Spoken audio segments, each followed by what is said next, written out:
नमस्कार मित्रों, स्वागत है आपको अपना यूट्यूब चैनल प्रतिभा एजुकेशन में। दोस्तों, इससे पिछले वीडियो में हम लोगों ने 47वें बीपीएससी प्रीवियस ईयर क्वेश्चंस जो कि 2004-05 में पूछे गए क्वेश्चंस है, तो इस क्वेश्चंस के हमने 75 क्वेश्चंस किए। इस वीडियो में हम 76 से लेकर 100 तक का क्वेश्चन करेंगे, यानी टोटल 25 क्वेश्चन करेंगे। तो चलिए बिना समय के बाद शुरू करते हैं आज का प्रैक्टिस सेट। मित्रों, पहला क्वेश्चन है कि लोकसभा में राज्यवार सीटों का आवंटन जो है, हर राज्य में जो लोकसभा की सीटें हैं उसका आवंटन 1971 की जनगणना पर आधारित है। तो यह निर्धारण किस वर्ष तक यथावत ऐसा का ऐसा ही रहेगा। तो 1971 में जो राज्यवार जो सीट का आवंटन किया गया लोकसभा का, यह जो है यथावत 2026 तक रहेगा। इसका आंसर बी होगा। तो संविधान में लोकसभा के स्थानों की अधिकतम संख्या विहित है।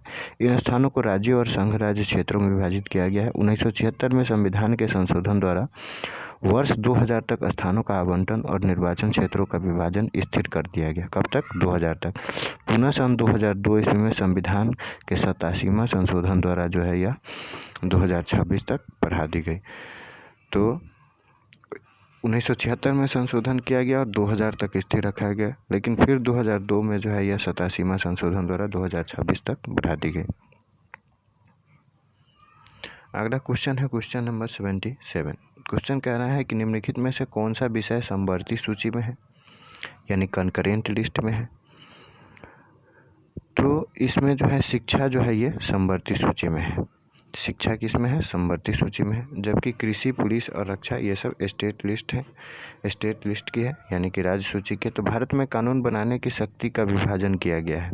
यह कनाडा के संघ पर आधारित है, किंतु समवर्ती सूची जो जोड़ा गया है वो ऑस्ट्रेलिया के संविधान से लिया गया है। समवर्ती सूची कहाँ से लिया गया है? ऑस्ट्रेलिया के संविधान से।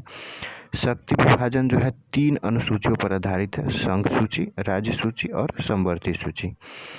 42वें संविधान संशोधन 1976 द्वारा राज्य सूची के विषय शिक्षा को समवर्ती सूची में कर दिया गया। तो 42वें संविधान संशोधन द्वारा जो है शिक्षा को किस में कर दिया गया? समवर्ती सूची में कर दिया गया। तो इसका आंसर बी होगा। नेक्स्ट क्वेश्चन है क्वेश्चन नंबर 78। क्वेश्चन कह रहा है कि निम्नलिखित में से किसको संविधान द्वारा मौलिक अधिकार यानी कि फंडामेंटल राइट को लागू करने की शक्ति दी गई है। तो फंडामेंटल राइट को जो लागू करने की शक्ति दी गई है, सर्वोच्च न्यायालय एवं उच्च न्यायालय को जो है फंडामेंटल राइट को लागू करने की शक्ति दी गई है। मूल अधिकार के उल्लंघन के मामले में उच्चतम न्यायालय को आर्टिकल 32 के तहत तथा और हाईकोर्ट को यानी कि उच्च न्यायालय को आर्टिकल 226 के तहत दोनों को जो है इसमें समवर्ती अधिकार का प्राप्त है। प्रभावित व्यक्ति यानी पीड़ित व्यक्ति जो है किसी भी का भी दरवाज़ा खटखटा सकता है, चाहे वो सुप्रीम कोर्ट जा सकता है या हाई कोर्ट जा सकता है। नेक्स्ट क्वेश्चन है क्वेश्चन नंबर 79। भारत का राष्ट्रपति किसके द्वारा हटाया जा सकता है? तो भारत का राष्ट्रपति जो है संसद द्वारा हटाया जा सकता है। संसद में महाभियोग को लाकर हटाया जा सकता है, अन्य किसी प्रक्रिया द्वारा नहीं। तो राष्ट्रपति के विरुद्ध जो है महाभियोग ये संसद के किसी भी सदन में प्रारंभ किया जा सकता है। संविधान के आर्टिकल 61 में यानी कि 61 में राष्ट्रपति पर महाभियोग चलाने की प्रक्रिया जो है दी गई है। तो ये संविधान के किस अनुच्छेद में दी गई है? 61 में राष्ट्रपति पर महाभियोग चलाने की प्रक्रिया के बारे में। यह प्रक्रिया जो है न्यायिक कल्प भी है और राजनीतिक भी। और महाभियोग के लिए आधार भी निर्दिष्ट है। वह आधार है संविधान का अतिक्रमण, यानी कि संविधान के अतिक्रमण होने की स्थिति में ही महाभियोग चलाया जा सकता है। राष्ट्रपति को महाभियोग के अलावे और किसी भी प्रकार से नहीं हटाया जा सकता।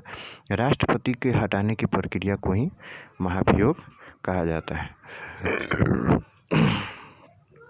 तो ये संसद द्वारा जो है किया जा सकता है और ये प्रस्ताव संसद के किसी भी सदन में लाया जा सकता है, महाभियोग प्रस्ताव। अगला क्वेश्चन है क्वेश्चन नंबर 80। कह रहा है कि भारत का प्रधानमंत्री मुख्य है। तो भारत का प्रधानमंत्री जो है केंद्रीय सरकार का मुख्य होता है, जो कि आर्टिकल 74 में दिया गया है। संविधान के आर्टिकल 74 में उपबंध है कि राष्ट्रपति को उसके कृत्यों के निर्वाह करने में सहायता और सलाह देने के लिए एक मंत्रिपरिषद होगा, जिसका प्रमुख प्रधानमंत्री होगा और राष्ट्रपति जो है इसी की सलाह पर कार्य करेंगे।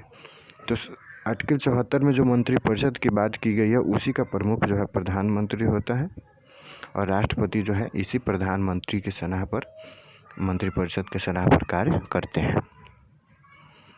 नेक्स्ट क्वेश्चन है क्वेश्चन नंबर 81 की नौकरशाही का कार्य है सरकारी नीतियों को लागू करना है, प्रशासन चलाना भी है और मंत्रियों की सहायता करना भी।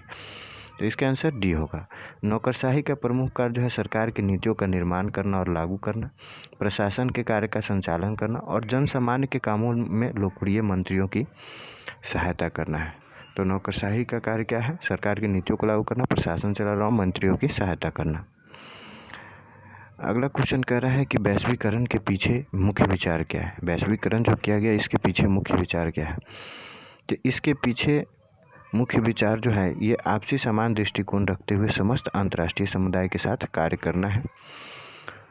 तो वैश्वीकरण के पीछे का मुख्य लक्ष्य जो है आपसी समान दृष्टिकोण को रखते हुए समस्त अंतर्राष्ट्रीय समुदाय के साथ कार्य करना है। वैश्वीकरण जो है यह देश की अर्थव्यवस्था के विश्व की अर्थव्यवस्था को जोड़ता है। वैश्वीकरण देश की अर्थव्यवस्था को विश्व की अर्थव्यवस्था से जोड़ता है। इसमें पूंजी, तकनीक, सूचनाओं का आदान प्रदान तथा सेवाओं का विनिमय है। वास्तव में आपसी समान दृष्टिकोण रखते हुए समस्त अंतर्राष्ट्रीय समुदाय के साथ जो है वैश्वीकरण में कार्य करना है। नेक्स्ट क्वेश्चन है क्वेश्चन नंबर 83 की संयुक्त राष्ट्र संघ यानी कि यूनाइटेड नेशन ऑर्गेनाइजेशन की सुरक्षा परिषद में यानी कि सिक्योरिटी काउंसिल में निम्न में से कौन सा देश अस्थायी सदस्य नहीं है? तो इसमें जो है ब्रिटेन भी अस्थायी सदस्य है, फ्रांस भी है, संयुक्त राज्य अमेरिका है, नहीं है तो जापान नहीं। तो इसका आंसर ए होगा। संयुक्त राष्ट्र संघ की सुरक्षा परिषद के अस्थायी सदस्य 5 गो है और 15 गो अस्थायी सदस्य है। तो अस्थायी सदस्य जो 5 है उसमें संयुक्त राज्य अमेरिका 1, ब्रिटेन 2, फ्रांस 3, रसिया 4 और चाइना 5 है। और इसको जो है वीटो का अधिकार प्राप्त भी है, जबकि जापान जो है ये इसका सदस्य नहीं है। नेक्स्ट क्वेश्चन है क्वेश्चन नंबर 84 कह रहा है कि अंतर्राष्ट्रीय संबंधों में निम्नलिखित में से किस कारक का योगदान नहीं है? तो अंतर्राष्ट्रीय संबंधों में निम्नलिखित में से जो कारक है जिनका योगदान नहीं है वो आक्रामक राष्ट्रवाद की भावना का योगदान नहीं है। बाकी तकनीकी प्रगति का भी योगदान है, अंतर्राष्ट्रीय व्यापार के विकास का भी योगदान है और उद्योगों के विकास का भी, लेकिन आक्रामक राष्ट्रवाद की भावना का योगदान नहीं है। तो इसका आंसर बी होगा। अंतर्राष्ट्रीय संबंध में WTO यानी कि विश्व व्यापार संगठन की स्थापना के बाद तेजी से बदलाव आया है। विश्व के देश इसके माध्यम से तकनीकी प्रगति, अंतर्राष्ट्रीय व्यापार का विकास और उद्योगों के विकास को महत्व देने लगे हैं, अतः उनके यहाँ आक्रामक राष्ट्रवाद का कोई स्थान नहीं है। तो इसमें उपयुक्त आंसर बी होगा। नेक्स्ट क्वेश्चन है क्वेश्चन नंबर 85 की अम्ल वर्षा जो होती है वह होती है किससे होती है? पेट्रोल से, लकड़ी से, कोयला से या कारखाना से? तो ये होती है कारखाना से। इसका आंसर ये होगा। अम्ल वर्षा का कारण जो है नाइट्रस ऑक्साइड है और यह मुख्यतः कारखानों से निकलता है। नाइट्रस ऑक्साइड नमी के साथ मिलकर यानी पानी के साथ मिलकर नाइट्रिक अम्ल बनाता है तथा वर्षा के साथ मिलकर पृथ्वी पर पड़ता है, तो इसी को अम्ल वर्षा कहते हैं। नेक्स्ट क्वेश्चन है क्वेश्चन नंबर 86 गेहूं की खेती के लिए कौन से उर्वरक का उपयोग करेंगे? तो गेहूं की खेती के लिए इसमें उपयोग करेंगे नाइट्रोजन का। तो इसका आंसर होगा पौधों के लिए मेनली रूप से जो है 16 पोषक तत्वों की आवश्यकता होती है, जिसमें कार्बन और ऑक्सीजन हवा से मिल जाता है, हाइड्रोजन की प्राप्ति जो है पानी से हो जाती है और बाकी जो 13 को बच गया इसकी आपूर्ति मृदा से होती है। लेकिन इनमें से नाइट्रोजन, फास्फोरस और कैल्शियम यानी कि NPK इसकी आवश्यकता जो है अधिक होती है, खासकर गेहूँ और धान को। तो मूल रूप से जो है पौधों को 16 पोषक तत्वों की आवश्यकता होती है, जिनमें से कार्बन और ऑक्सीजन हवा से मिल जाता है, हाइड्रोजन पानी से मिल जाता है, बाकी बचे 13 तत्व जो है ये मृदा से मिल जाते हैं। इसमें जो है नाइट्रोजन, फास्फोरस और कैल्शियम यानी कि NPK जिसको सम्मिलित रूप में कहते हैं, इसकी आवश्यकता जो है पौधों को अधिक होती है। नेक्स्ट क्वेश्चन है सोने को घोला जा सकता है? सल्फ्यूरिक एसिड में नहीं, नाइट्रिक एसिड में भी नहीं, सोने को घोला जा सकता है। ये सोने को जो है सल्फ्यूरिक और नाइट्रिक एसिड के मिश्रण में घोला जा सकता है। सोने को जो है सल्फ्यूरिक तथा नाइट्रिक एसिडों के मिश्रण में घोला जा सकता है। सोना एवं प्लेटिनम धातुएं अम्लों के साथ अभिक्रिया नहीं करती, किंतु अम्लराज में ये घुल जाती है। अम्लराज जो कि मिश्रण है सल्फ्यूरिक अम्ल और नाइट्रिक अम्ल, इसका मिश्रण होता है, तो इसमें जो है सोना घुल जाती है। नेक्स्ट क्वेश्चन है क्वेश्चन नंबर 88 कि चूहे मारने का जो जहर है उसमें कौन सा रासायनिक पदार्थ रहता है?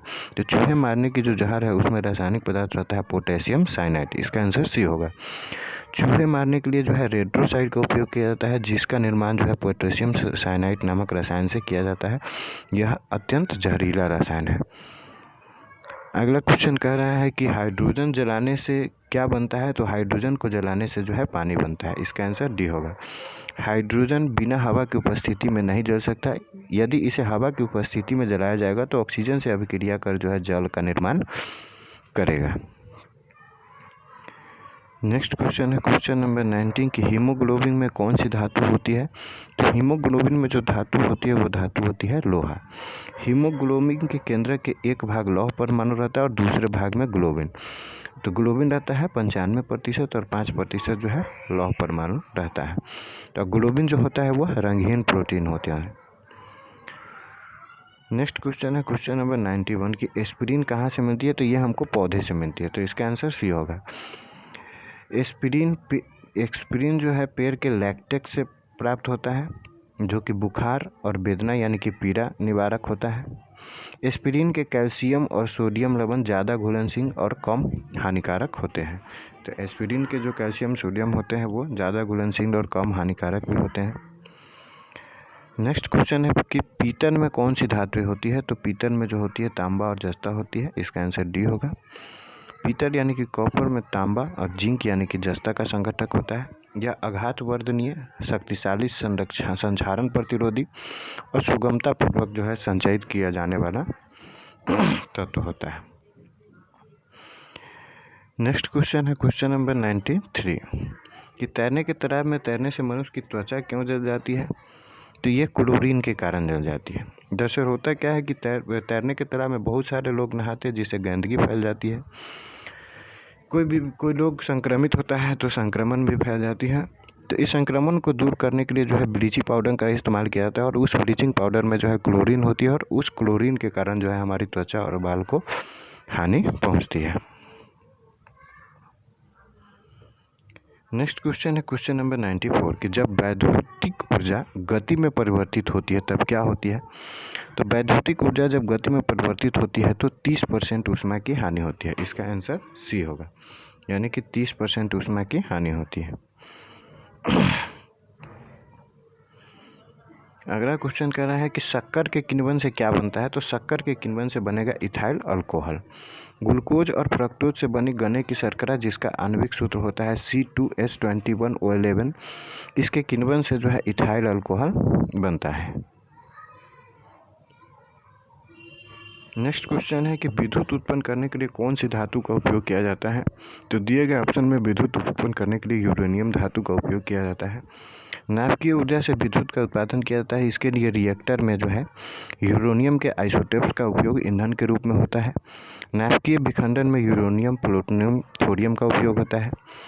जैसे भारी परमाणु के नाभिक पर निम्न ऊर्जा वाले न्यूट्रॉन द्वारा बम वर्षित किया जाता है तो वे हल्के भार वाले नाभिक में टूट जाते हैं। जब यह प्रक्रिया होता है तो विशाल मात्रा में ऊर्जा उत्पन्न होती है।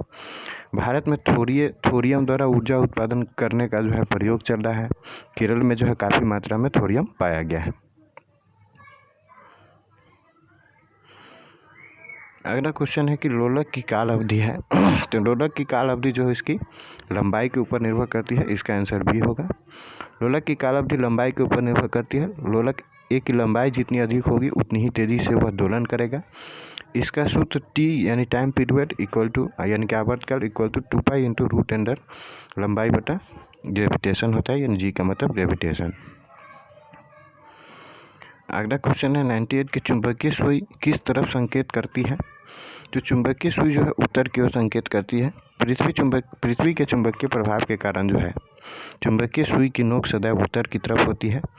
दिशा सूचक यंत्र में भी चुंबकीय सुई का प्रयोग किया जाता है। नेक्स्ट क्वेश्चन है क्वेश्चन नंबर 99 कि श्वेत प्रकाश को नली में कैसे पैदा करते हैं?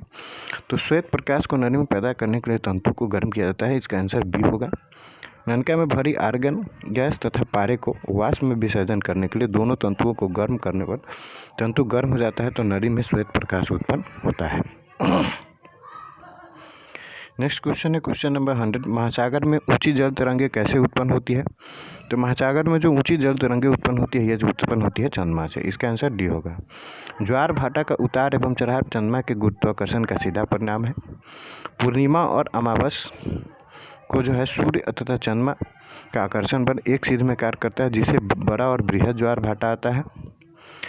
और शुक्लाष्टमी और कृष्णाष्टमी कृष्णाष्टमी को सूर्य और चंद्रमा का आकर्षण बल एक दूसरे के विपरीत होता है, अतः जो है हल्का उतार चढ़ाव होता है, तो इसे लघु ज्वार भाटा कहते हैं। तो आज के लिए इतना ही, मिलते हैं अगले वीडियो में, तब तक के लिए धन्यवाद।